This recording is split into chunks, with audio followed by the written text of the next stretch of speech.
आज के इस मनन चिंतन में मुझे प्रभु ने दिया है एक बहुत ही सुंदर वचन, लूकास का सुसमाचार उसके अध्याय 24 वाक्य 13 से 33 तक के वचन। प्रभु यीशु के 2 शिष्यों के एमाउस यात्रा का विवरण है। बहुत सुंदर है, मैं आपके लिए पढ़ूंगा, कृपया ध्यान से सुनेंगे। काफी लंबा पाठ है लेकिन ध्यान से सुनना। उसी दिन 2 शिष्य इन सब घटनाओं पर बातें करते हुए एमाउस नामक गांव जा रहे थे। वह यरूशलेम से कोई 4 कोस दूर है। वे आपस में बातचीत और विचार विमर्श कर ही रहे थे कि ईसा स्वयं आकर उनके साथ हो लिए, परंतु शिष्यों की आंखें उन्हें पहचानने में असमर्थ रहीं। ईसा ने उनसे कहा, आप लोग राह चलते किस विषय पर बातचीत कर रहे हैं? वे रुक गए। उनके मुख मलिन थे।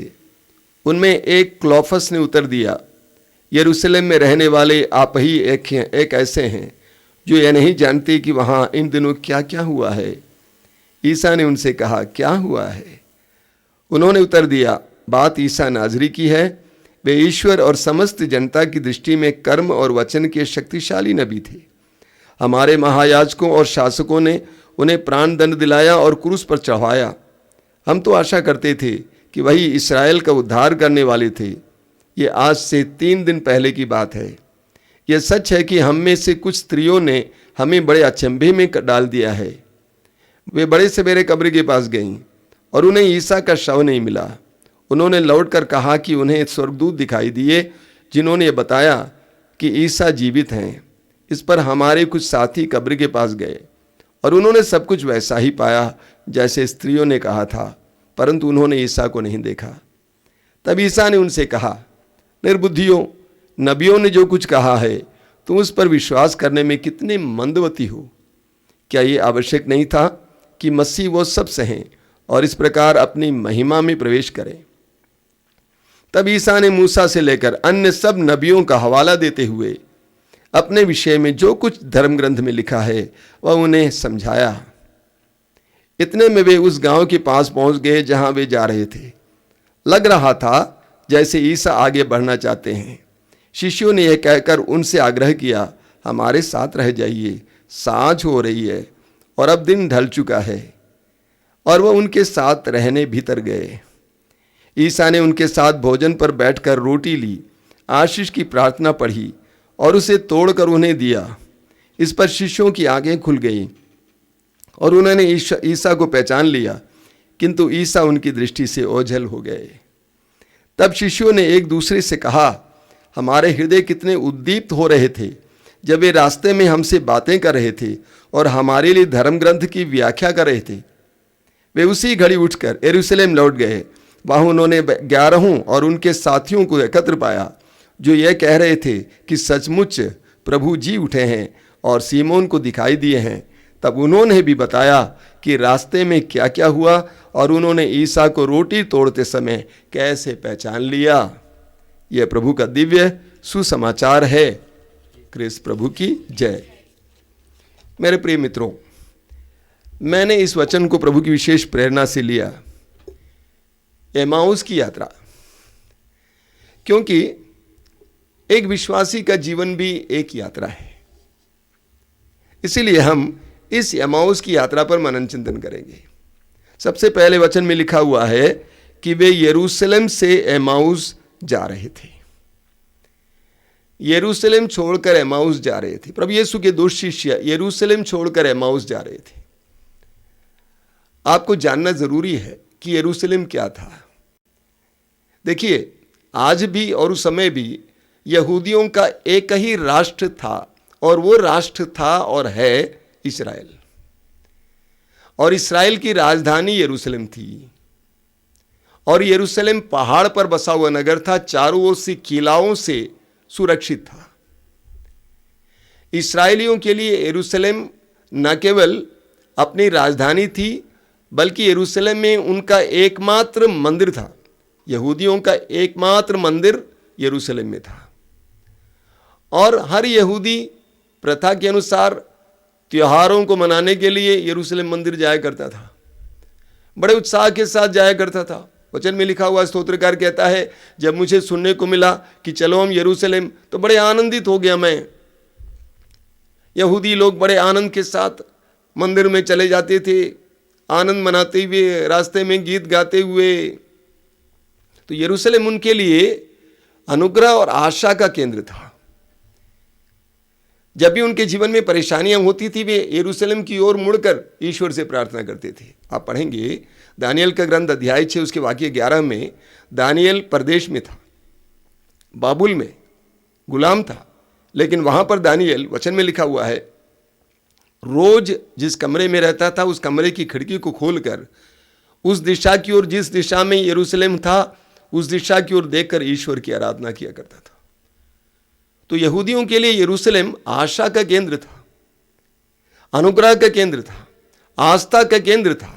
और वहां पर वचन में पढ़े हम लोग कि प्रभु यीशु के शिष्य यरूशलेम छोड़कर एमाउस की ओर चले गए। क्या अर्थ है इसका? आशा को छोड़कर चले गए। देखिए, जब प्रभु यीशु के शिष्य यीशु के साथ हो लिए थे, उस समय जब प्रभु ने उनको बुलाया था, आप जानते हैं कि वे नगण्य थे, तुच्छ थे, समाज में कुछ नहीं थे, कमजोर वर्ग के थे। लेकिन यीशु के साथ जुड़ने के बाद उनके अंदर साहस आ गया।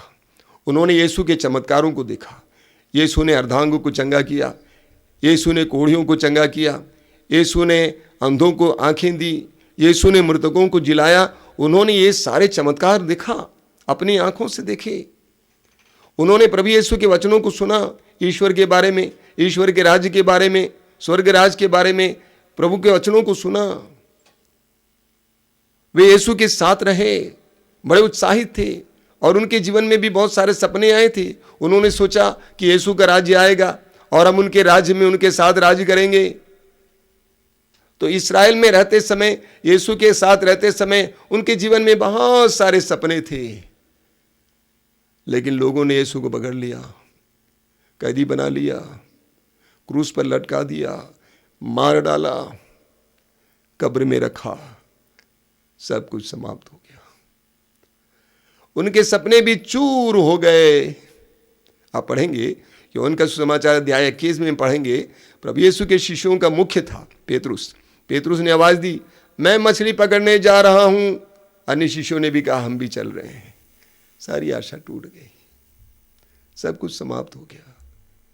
तो निराश होकर, उदास होकर, अपने सारे सपने टूट जाने के बाद ये दो शिष्य यरूशलेम छोड़कर एमाउस गांव की ओर जा रहे हैं। आगे वचन में आप पढ़ेंगे, वे एक दूसरे से विचार विमर्श कर रहे थे। क्या विचार विमर्श कर रहे थे? उन्हीं घटनाओं के बारे में, उन्हीं दुखों के बारे में, यीशु के दुखों के बारे में, दुख भोग के बारे में, क्या क्या घटित हुई इसके बारे में चिंता करते हुए आगे बढ़ रहे थे। हम भी कुछ इसी तरह होते हैं ना। अधिकतर हमारे जीवन में हम सोचते रहते हैं। इसायास नबी उसके अध्याय 43 वाक्य 18 में प्रभु कहते हैं, पिछली बातें भुला दो, पुरानी बातें जाने दो। अंग्रेजी में गुड न्यूज बाइबल में उसका ट्रांसलेशन है, do not cling to the events of the past and do not ponder on what happened long ago. यानी तुम्हारे अतीत में क्या क्या, अतीत में जो जो घटित हुई उन सारी बातों के बारे में चिंता और मनन करते मत रहो। हमारे जीवन में एक बहुत बड़ी समस्या है, हम अपने अतीत में हुई घटनाओं के बारे में बार बार बार सोचकर अपने आप को दुख देते हैं। हमने क्या गंवाया है, हमने क्या किया है, हमने क्या अपराध किया है, इसी के बारे में सोच सोच कर हम दुखी होते जाते हैं। एक छोटी बहन बार बार मुझे फोन करती है एक जगह से, दूर से। उसने अपने जीवन में एक गलती की है और उसके लिए उसने पाप स्वीकार भी किया है, प्रभु के सामने पश्चाताप भी किया है, लेकिन बार बार मुझे याद दिलाती है कि मैंने ऐसे ऐसे किया और रोने लगती है। मैंने कहा कि बेटी तुम कब मेरे सामने हंसोगी, दो वापस प्रभु को दो। तो हमारे जीवन में भी शिष्यों की तरह बार बार अपने बीते जीवन के दुखों के बारे में, मैंने क्या गंवाया, मैंने कौन कौन सी गलतियां की, सोच सोच के अपने आप को दुख देते जाते हैं। प्रभु यीशु के शिष्य भी इसी तरह मार्ग पर अपने जीवन में घटित हुए इन सभी दुखदायी बातों को याद करते हुए आगे बढ़ रहे थे। आगे वचन में आप पढ़ेंगे, प्रभु यीशु उनके साथ हो लिए। प्रभु यीशु उनके साथ हो लिए। अपने भक्त को दुख दर्द में देखकर ईश्वर चुप नहीं रह सकता। इस्राएली जनता के दुख पीड़ा को देखकर ईश्वर ने मूसा से कहा कि मिस्र देश में रहने वाली मेरी प्रजा की दयनीय दशा को मैंने देखा है, उनकी पुकार को मैंने सुना है। हमारे दुख दर्द में प्रभु हमें छोड़ नहीं सकते। मत्ती के समाचार के अध्याय 14 में आप पढ़ते हैं, प्रभु यीशु ने अपने शिष्यों से कहा कि तुम झील के उस पार चले जाओ, और प्रभु इस पार रह गए। बड़े सवेरे, अब अंधेरा ही था। प्रभु ने देखा कि शिष्य उस पार जा नहीं पा रहे थे क्योंकि वायु उनके प्रतिकूल थी और वे जूझ रहे थे। वचन में लिखा हुआ है, प्रभु पानी पर चलकर उनके पास आए। प्रभु हमें हमारे दर्द पीड़ाओं में अकेले छोड़ते नहीं। वचन में लिखा हुआ है, इब्रानी अध्याय 13 वाक्य 5 में लिखा हुआ है, इब्रानी अध्याय 13 वाक्य 5, वहां क्या लिखा हुआ है? प्रभु कहते हैं, मैं तुम्हें नहीं छोड़ूंगा, मैं तुम्हें कभी नहीं त्यागूंगा, मैं तुम्हें नहीं छोड़ूंगा, मैं तुम्हें कभी नहीं त्यागूंगा। स्तोत्र 27 उसके वाक्य 10 में वचन कहता है, स्तोत्रकार कहता है, चाहे माँ बाप, भले माँ बाप मुझे, माता पिता मुझे त्याग दें, लेकिन मेरे प्रभु मुझे स्वीकार करेंगे। हमारा ईश्वर हमें छोड़ नहीं सकता है। वचन में हम पढ़ते हैं कि उस ईश्वर का नाम इम्मानुएल है। उस ईश्वर का नाम इम्मानुएल है। ईश्वर हमारे साथ, ईश्वर हमारे साथ। हमारे दुख दर्द पीड़ाओं में वो हमें छोड़ नहीं सकते। वचन में लिखा हुआ है, स्तोत्र 34 वाक्य 19 में, प्रभु दुखियों से दूर नहीं है। प्रभु दुखियों से दूर नहीं है। जिनका दिल टूट गया है प्रभु उन्हें संभालता है। प्रभु दुखियों के करीब है। कई साल पहले मुझे एक छोटा सा किस्सा सुनने को मिला, पढ़ने को मिला। एक आदमी को रात के समय सपना दिखाई दे रहा था। सपने में उसने अपने अतीत को देखा और अपने बीते जीवन की ओर देखते समय उसको दिखाई दिया कि जिस मार्ग से वो गुजर रहे हैं उस मार्ग पर 4 पद चिन्ह हैं। सोचा कि ये 2 पद चिन्ह मेरे हैं, पैरों के चिन्ह, अगला कौन सा है? तो प्रभु ने कहा मेरा है। यानी उसके जीवन में प्रभु उसके साथ चल रहा था। लेकिन उसने देखा कि उसके जीवन में जब कठिन परिस्थितियों से गुजर रहा था, दुखमय परिस्थितियों से गुजर रहा था, उसने देखा उन क्षणों में 4 पद चिन्ह नहीं है बल्कि 2 ही पद चिन्ह है। तो उसने प्रभु से कहा कि प्रभु, जब मैं कठिनाई से गुजर रहा था तूने मुझे क्यों छोड़ दिया? आपको मालूम है प्रभु ने क्या कहा? बेटे, तुम्हें मालूम, जब तुम कठिनाइयों से, दुखों से गुजर रहे थे, उस समय तुमने जो 2 पद चिन्ह देखा वे पद चिन्ह तुम्हारे नहीं बल्कि मेरे हैं, क्योंकि उन क्षणों में मैं तुमको अपने कंधे पे उठाया हुआ था। प्रभु हमें छोड़ नहीं सकते। अपने 2 शिष्यों को यरूशलेम छोड़कर एमाउस की ओर जाते समय उनके दिल के दर्द को प्रभु यीशु ने पहचाना, जान लिया। इसलिए प्रभु यीशु उनके साथ हो लेते हैं।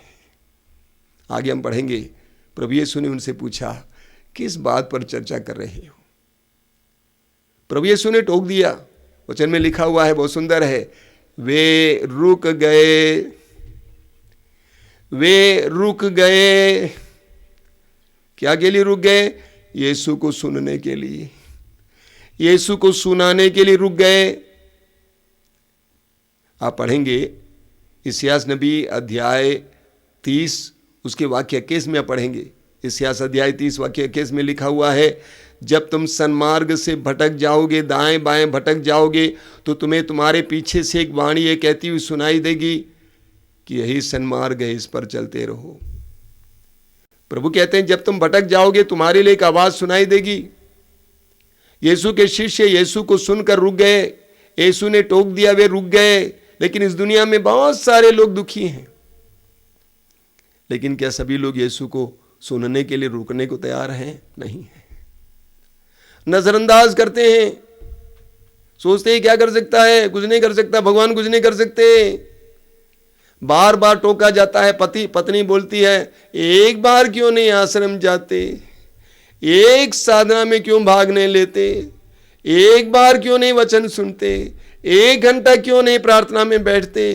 तैयार नहीं है, रुकने को तैयार नहीं है। पति बोलते जाता है, जाती क्यों नहीं एक बार बच्चों के साथ, देखो तुम्हें आशीष मिलेगी। वो बोलती हम नहीं जाएंगे। बच्चों को बार बार बताया जाता है, बच्चा बोलता है कि मम्मी तू जाती है ना, उतना काफी है मेरे लिए, तुम जाओ, हम नहीं जाएंगे। प्रभु हर दुखी को टोकता है, पूछता है कि बेटा क्या है, क्या समस्या है, क्यों दुखी हो? लेकिन कोई रुकने को तैयार नहीं है। लेकिन शिष्य रुक गए और वहां कृपा की धारा बहने लगी। वहां कृपा की धारा बहने लगी, वहां ईश्वर का अनुग्रह बहने लगा। वही चमत्कार शुरू हो गया जब आप प्रभु की वाणी को सुनकर रुक जाते हैं। हमारे आश्रम में हजारों की संख्या में लोग आया करते थे, करते हैं। वे सभी इसी तरह है। किसी ने कह दिया, गए, एक बार वचन सुने, अच्छा लगा। एक भाई जी आया करते यहाँ पर, बहुत बड़े शराबी थे, गांव का सबसे बड़ा शराबी था। रात को देर रात को आते थे अपने घर, बच्चे उसकी आवाज़ सुनकर भाग जाते थे।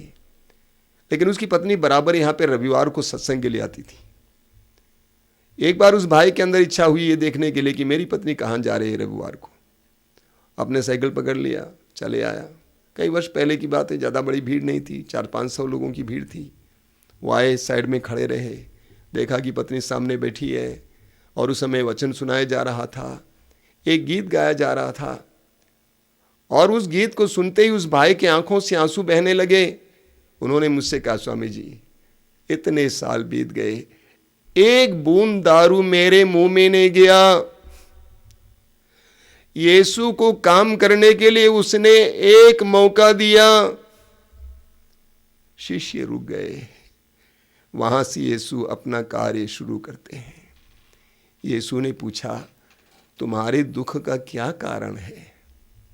और उन्होंने सारी बातें बता दी। वचन में आगे लिखा हुआ पाएंगे, क्या लिखा हुआ है कि प्रभु यीशु ने शुरू से लेकर, बाइबल के शुरू से लेकर अंत तक सभी नबियों का हवाला देते हुए अपने बारे में वचन की व्याख्या करते गए।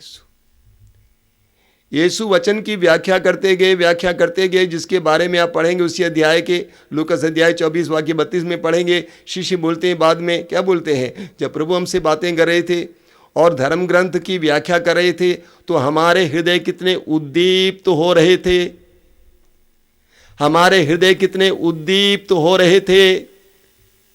पवित्र वचन सुनने से हमारे हृदय उद्दीप्त हो जाते हैं।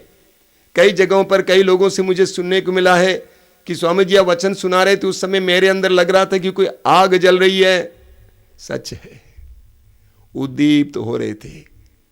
स्तोत्र 119 में हम पढ़ते हैं, 119 उसके वाक्य 30 में, 130 में हम पढ़ते हैं, 119 वाक्य 31 में पढ़ते हैं। स्तोत्रकार कहता है, तेरी शिक्षा की व्याख्या मुझे ज्योति प्रदान करती है। तेरी शिक्षा की व्याख्या मुझे ज्योति प्रदान करती है और वह अशिक्षित को भी विवेकशील बनाती है। उसी अध्याय के 143 में हम पढ़ते हैं, तेरी शिक्षा से मुझे आनंद मिलता है। स्तोत्र 119 से 105 में हम पढ़ते हैं, तेरी जो वाणी मुझे ज्योति प्रदान करती है, तेरी वाणी मुझे ज्योति प्रदान करती है। प्रभु यीशु का वचन हमें ज्योति प्रदान करता है, हमारे हृदय को परिवर्तित करता है। यिर्मयाह नबी अध्याय 23 वाक्य 29 में पढ़ते हैं, यिर्मयाह नबी अध्याय 23 वाक्य 29 में प्रभु का वचन कहता है, क्या वचन कहता है कि क्या मेरी वाणी आग की तरह नहीं है, क्या मेरी वाणी हथौड़े की तरह नहीं है। प्रभु की वाणी आग की तरह है, प्रभु की वाणी हथौड़े की तरह है। वो हमारे अंतःस्थल को बदल देता है, हमारे जीवन को परिवर्तित कर देता है। यिर्मयाह नबी अध्याय 15 उसके वाक्य 16 में हम पढ़ते हैं कि हे प्रभु, मैंने तेरी वाणी को पाया और मैं उसको निगल गया और वो मेरे लिए आनंद का विषय बना। जब प्रभु यीशु शिष्यों को पवित्र वचन सुनाए जा रहे थे, उस समय शिष्य उद्दीप्त हो गए, उनकी आत्माएं, उनके हृदय उद्दीप्त हो गए, अंदर से आनंद से भर गए।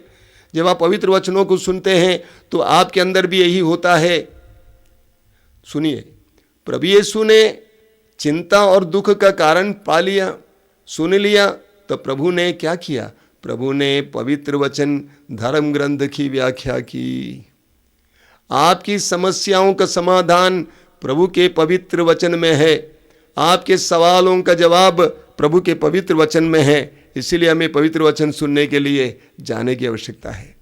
मैं आपके सामने बहुत सारे उदाहरण रख सकता हूँ कि कैसे पवित्र वचन लोगों के जीवन में परिवर्तन ला सकता है। मैं एक छोटा सा उदाहरण आश्रम से लाता हूँ। कई वर्ष पहले की बात है, बड़ा शनिवार यानी महीने के दूसरे शनिवार को बहुत बड़ी भीड़ लगती है, हज़ारों की संख्या में। वचन सुनाने के बाद मैं खाने कमरे में आया और वहाँ पे बैठा हुआ था। एक सिस्टर एक औरत को लेकर मेरे पास आई और सिस्टर ने कहा कि औरत चिल्ला रही है।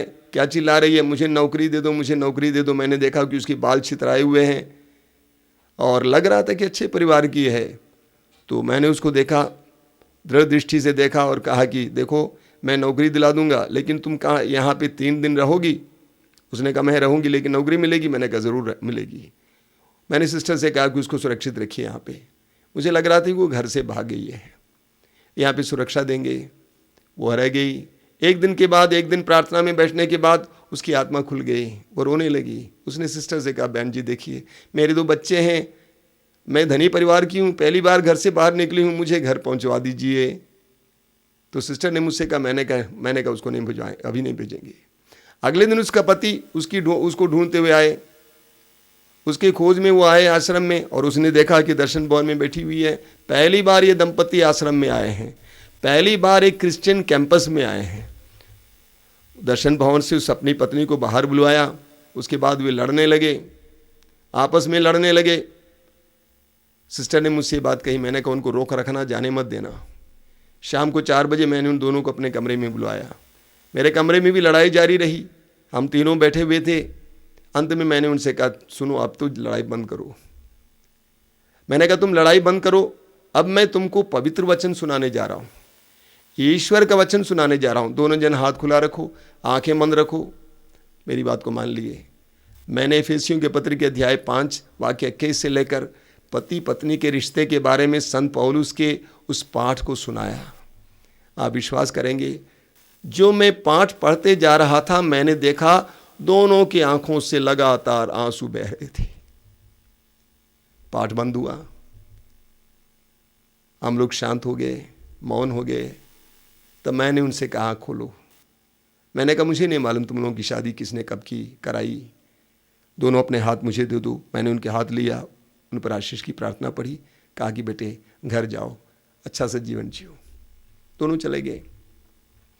करीब 2-3 सप्ताह के बाद मैं दर्शन भवन की ओर गया था, वहाँ से सड़क की ओर जा रहा था। मैंने देखा एक आदमी खड़ा है, मरियालय की ओर मुंह करके खड़ा है। मैंने देखा कि ये वही इंसान तो नहीं है जो अपनी पत्नी की खोज में यहाँ पे आया था।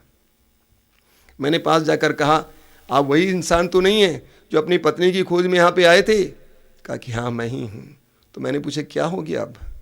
उसने कहा, ऐसा है गुरुजी, यहाँ से जाते समय मैंने उस माता जी को यानी माँ मरियम को वायदा किया था, अगर परिवार अच्छा चलेगा तो मैं एक साड़ी चाहूँगा, साड़ी चाहने आया हूँ।